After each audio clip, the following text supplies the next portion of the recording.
Assalamualaikum warahmatullahi wabarakatuh. Selamat siang anak-anak. Pada pertemuan siang hari ini, Ibu akan membahas mengenai bab menyusuri kisah lintas zaman, yaitu teks hikayat. Nah, di sini siapa yang tahu apa itu pengertian teks hikayat? Bisa tulis di kolom komentar ya. Teks hikayat. Kata hikayat diturunkan dari bahasa Arab, haka, yang mempunyai arti menceritakan, menirukan, menawarkan, menyerupai, berkata, meneruskan, dan melukiskan. Sastra hikayat adalah sastra lama yang ditulis dalam bahasa Melayu. Sebagian besar kandungan ceritanya berkisah dalam kehidupan istana. Hikayat adalah karya sastra lama Melayu berbentuk prosa. Prosa berisi cerita, undang-undang, dan silsilah bersifat rekaan, keagamaan, historis, biografis, atau gabungan sifat-sifat itu. Prosa dibaca untuk pelipur lara, pembangkit semangat juang, atau sekedar untuk meramaikan pesta. Lalu ada ciri-ciri hikayat, yaitu ada anonim, mengandung arti tidak jelas pengarangnya atau penulis cerita tersebut tidak dikenali. Lalu ada istana sentris, yaitu berkisah tentang kehidupan istana atau berpusat pada lingkungan istana. Lalu ada menggunakan bahasa Melayu lama. Bahasa yang digunakan dalam teks hikayat adalah bahasa Melayu lama. Lalu ada prologis, yaitu ceritanya kadang susah diterima. Lalu bersifat tradisional, cerita hikayat bersifat tradisional atau meneruskan budaya, kebiasaan yang dianggap baik.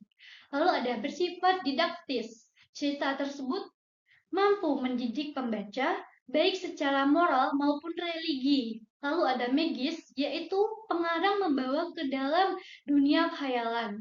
Lalu yang terakhir ada akhir cerita yang bahagia. Cerita hikayat sering berakhir dengan bahagia.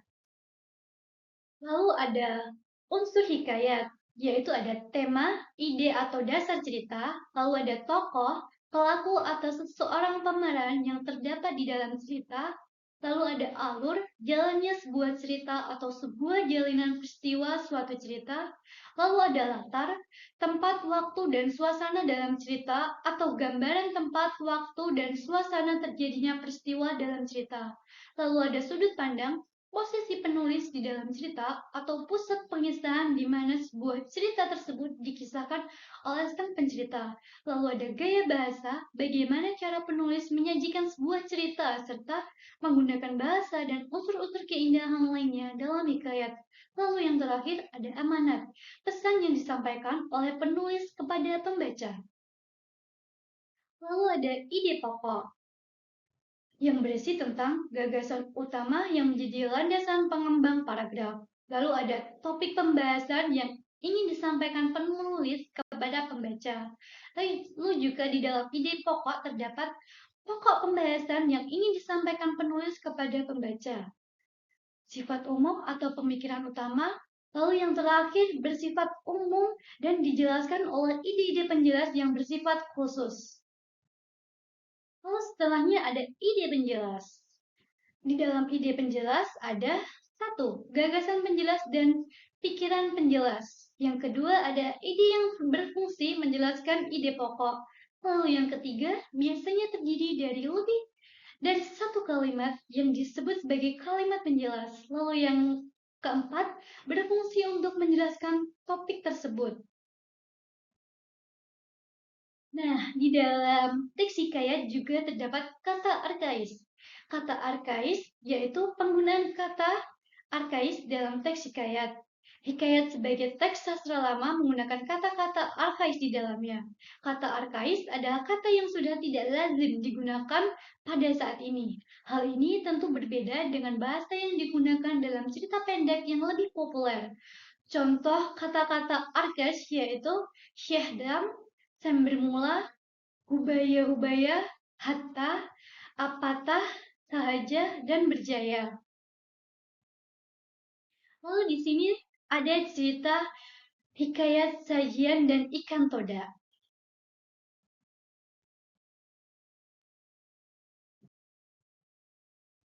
Nah, di sini Ibu akan membacakan hikayat sajian dan ikan toda. Menurut Sahibul Hikayat, pada zaman dahulu ada seorang datuk yang sakti mandraguna sedang bertapa di tengah laut. Namanya Datu Mabrur. Ia bertapa di antara Selat Laut dan Selat Makassar. Siang malam ia bersemedi di batu karang di antara percikan buih, deburan ombak, angin, gelombang, dan badai topan. Ia memohon kepada Sang Pencipta agar diberi sebuah pulau. Pulau itu akan menjadi tempat bermukim bagi anak, cucu, dan keturunannya kelak. Di malam hari, ada kalanya tubuh Datu Mabrur seakan membeku. Cuaca dingin, angin, hujan, embun, dan kabut menyelimuti tubuhnya. Siang hari, terik matahari membakar tubuhnya yang kurus kering dan hanya dibungkus sehelai kain. Ia tidak pernah makan terkecuali meminum air hujan dan embun yang turun.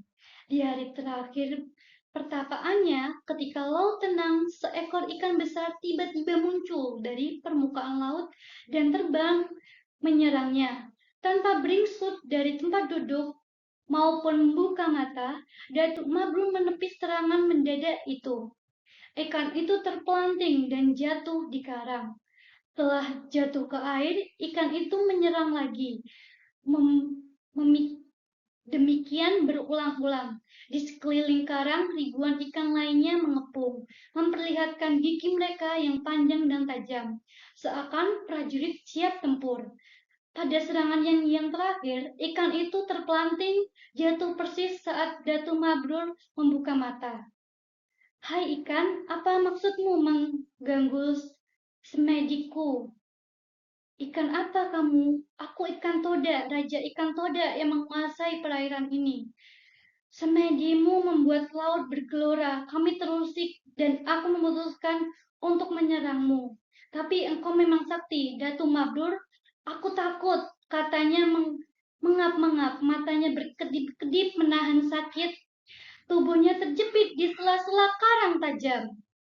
Jadi, itu rakyatmu, Datu Mabrur merujuk ribuan ikan yang mengepung karang.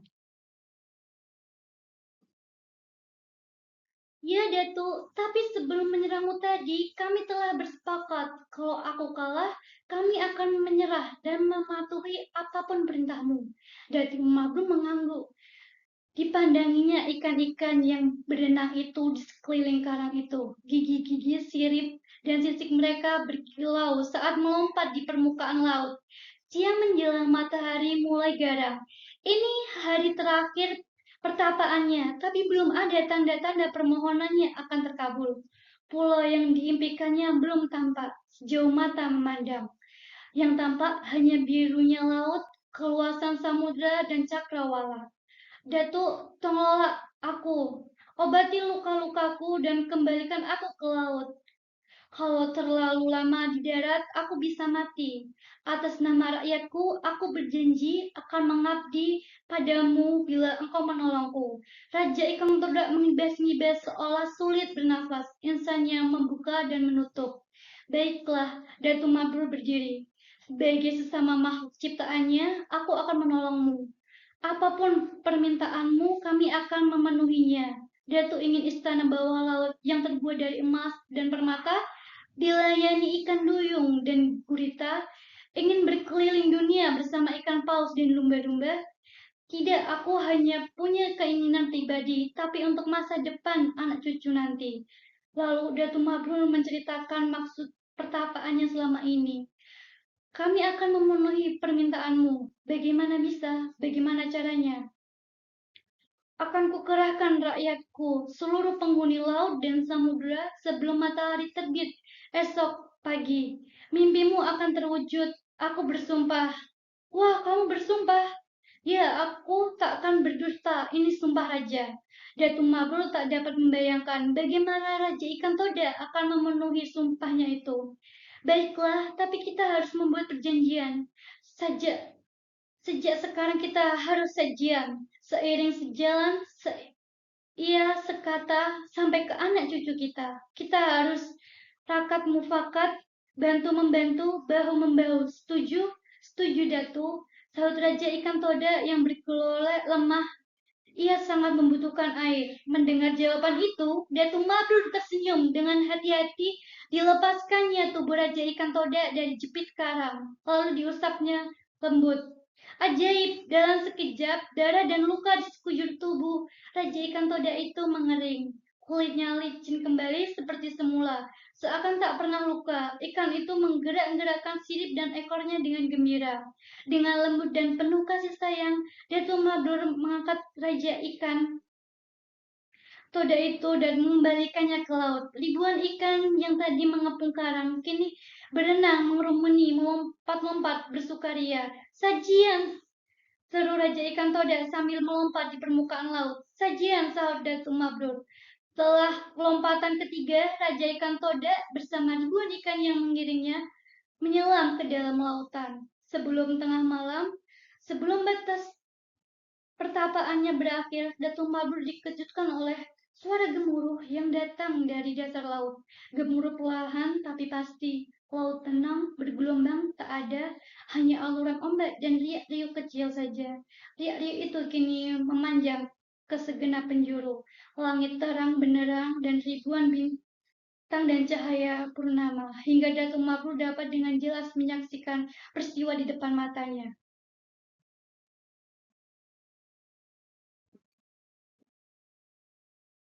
Gemuruh suara itu terdengar bersama dengan timbulnya sebuah daratan. Dari dasar laut kian lama, permukaan daratan itu kian tampak, naik dan terus naik. Lalu seluruh timbul permukaannya di bawah permukaan air.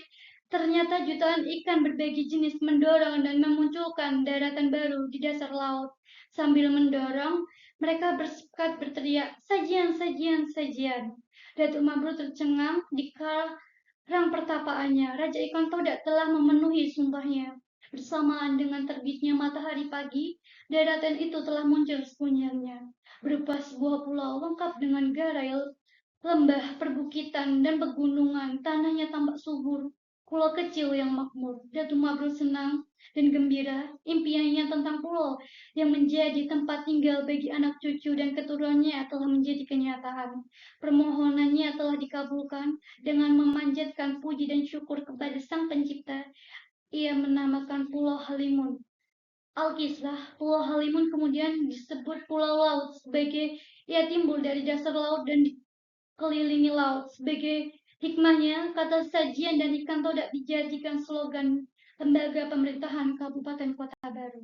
Nah, itu tadi cerita hikayat sajian dan ikan todak. Anak-anak, kalau anak-anak belum jelas mengenai ceritanya bisa dibaca sendiri-sendiri ya. Nah, setelah mendengarkan cerita hikayat, sajian dan ikan toda, Ibu akan memberikan 3 soal. Yang pertama yaitu berdasarkan pengalaman cerita pada hikayat, sajian, dan ikan toda tersebut, sifat Datu Mabrur, apakah yang hendak disampaikan penulis kepada pembaca? Lalu, yang kedua, apa ide pokok yang terkandung dalam cerita hikayat sajian dan ikan toda? Lalu yang ketiga, analisislah kata arkais pada teks hikayat, hikayat sajian, dan ikan toda. Nah, 3 itu tadi ya anak-anak. Nanti jawabannya ditulis kolom komentar. Sekian penjelasan dari Ibu tentang teks hikayat. Kita akan bertemu di pertemuan selanjutnya. Terima kasih.